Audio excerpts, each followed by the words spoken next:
Hi guys, I'm back again today with another reaction video, and today we're reacting to how did Indonesia become Muslim. Well, I'm really intrigued to check this out, and yeah, let me know if this is factual. Maybe they missed out on something, maybe they didn't say something, or maybe there's more that I need to know. Let me know in the comment section down below. But before we do start, don't forget to subscribe if you haven't already. Click the bell button to get notified whenever I do upload a video. Anyways guys, let's check this out.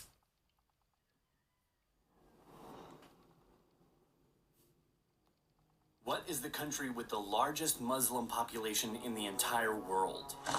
Saudi Arabia, Pakistan, I would think Egypt, Saudi. or Nigeria? Well, none of them. Oh. The correct answer is Indonesia. Islam is the religion in Really? Indonesia with I most didn't know it was- adherents, with Damn. 87.2% of Indonesian population identifying themselves as Muslim in a Oh. 2010 survey. Indonesia has the largest Muslim population in the world, with approximately 220 million Muslims. But looking at the world map Oh, wow. and knowing that Islam started in Arabia in the 7th century, from where it expanded to more people, especially in continental North Africa and southwestern Asia, a question just popped up. How did Islam reach this archipelago? Exactly. How did these away islands become Muslim? We are happy to say that this episode is brought to you by our sponsor, CuriosityStream. Muslim conquests following Muhammad's death led to the creation of the caliphates. These empires expanded quickly and occupied enormous geographical areas. Occupying more and more land, the conversion to Islam was boosted by missionary activities, particularly those of imams. They told the religious teachings to the local people. Due to the rapid military expansion, the new religion expanded too, in the new conquered territories. These early dynasties focused on spreading the new religion, but also they focused on research, economics, and trading. During the Islamic Golden Age, more and more people converted to this religion, including crowned heads, nobles, but also trades and merchants. Oh, wow. This resulted in rapid spreading towards the Indian and Atlantic Oceans. Islam influence first came to be felt in the Indian subcontinent during the early 7th century with the advent of Arab traders. Arab traders used to visit the Malabar region, which was a link between them and the ports of Southeast Asia to trade even before Islam had been established There we in go. Arabia. The Arab merchants and traders became the carriers of the new religion, and they propagated it wherever they went. It was, however, the subsequent expansion of the Muslim conquest in the Indian subcontinent over the next millennia that established Islam in the region. Muslim missionaries played a key role in the spread of Islam in Asia. Some missionaries even assuming roles as merchants. They were sent across Asia in all directions under various titles, often as traders.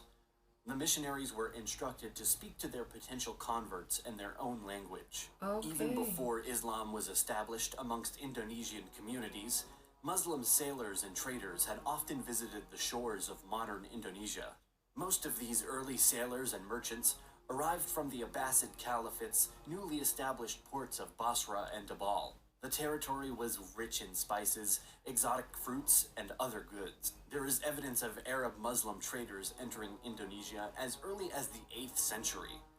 But it was not until the 12th or 13th century that the spread of Islam started, then expanded even more due to the adoption by the local rulers and elites. The missionaries came from many territories and regions. Some came here from India, and later from the southern Arabian Peninsula. It is believed that around the 13th century, the religion began to emerge on the northern coast of Sumatra. After this, Islam was further spread by Sufi orders, and finally consolidated by the expansion of the territories of converted rulers and their Philippines is not communities. touched yet. Not knowing a certain date when the conversion started, and having no clear indication of when Islam first came to the region, we may consider the start around 11th or 12th centuries. Oh, wow, that's the far first back. Muslim gravestone markings date to 1082. Also, when Marco Polo visited the area in 1292, he noted that the urban port state of Perlac was Muslim.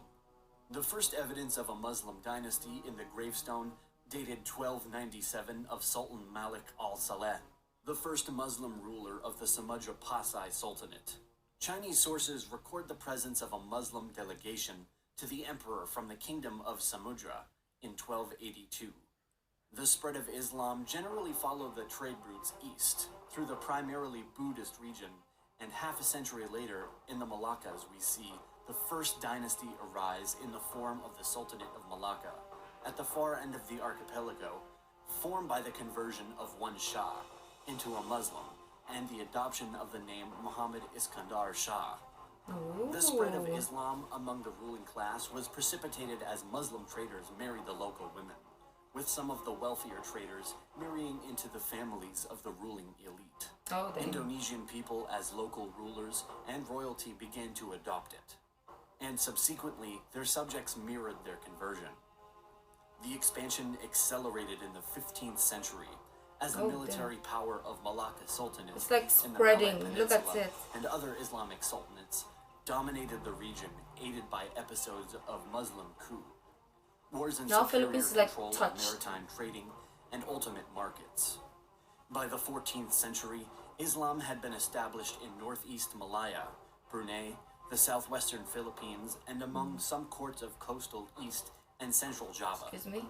The 15th century saw the decline of Hindu-Javanese Majapahit Empire, as Muslim traders from Arabia, India, Sumatra, and the Malay Peninsula, and also China began to dominate the regional trade that once controlled the Javanese Majapahit traders.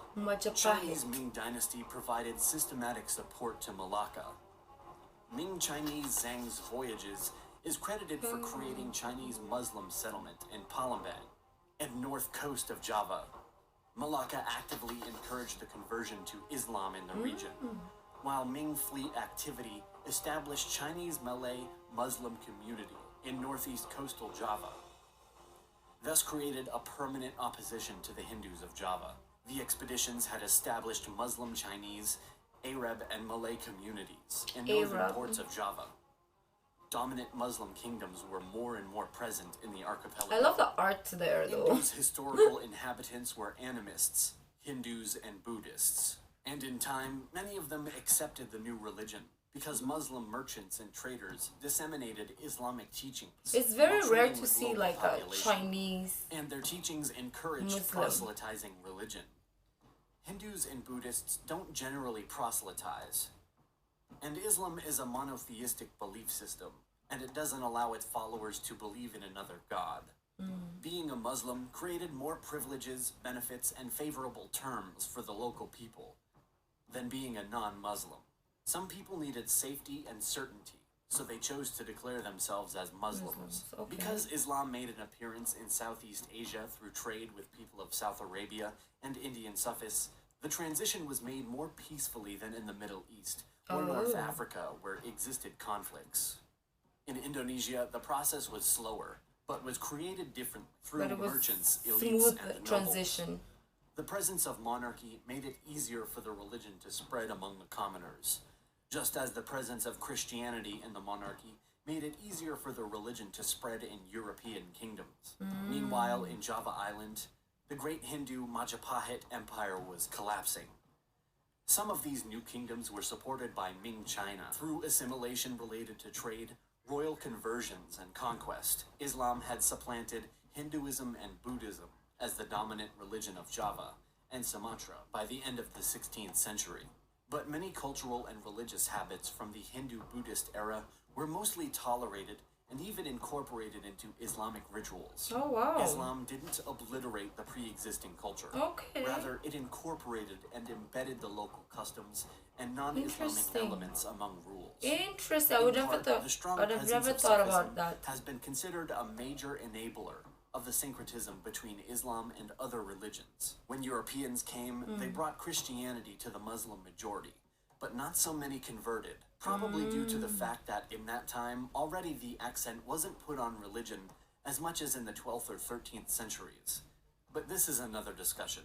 Indonesia is a big country, with more than 250 million people from different cultures and ethnicities across thousands of islands. From a religious point of view, Indonesia is not ruled by a single law. Because more than 80% of the population are Muslims, Indonesia can be called as one of the Muslim countries in the world. But Indonesia is not a traditional Islamic one.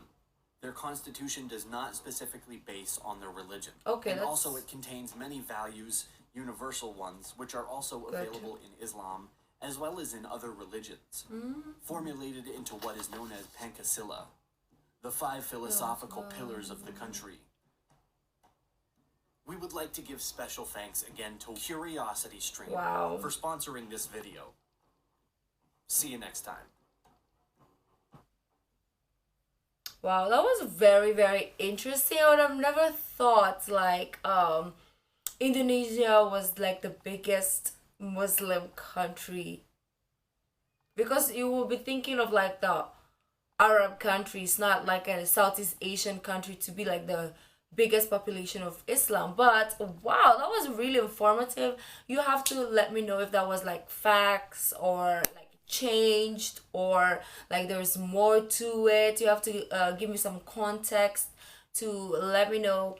Anyways guys, that was really informative. I love watching this type of video. Let me know what you want me to react to next. If you like this video, don't forget to give this video a thumbs up, subscribe if you haven't already, leave in the comment section down below what other videos like to react to. The original link of this video will be in the description box down below, so is my social media links. So guys, I'll see you in the next video. Bye.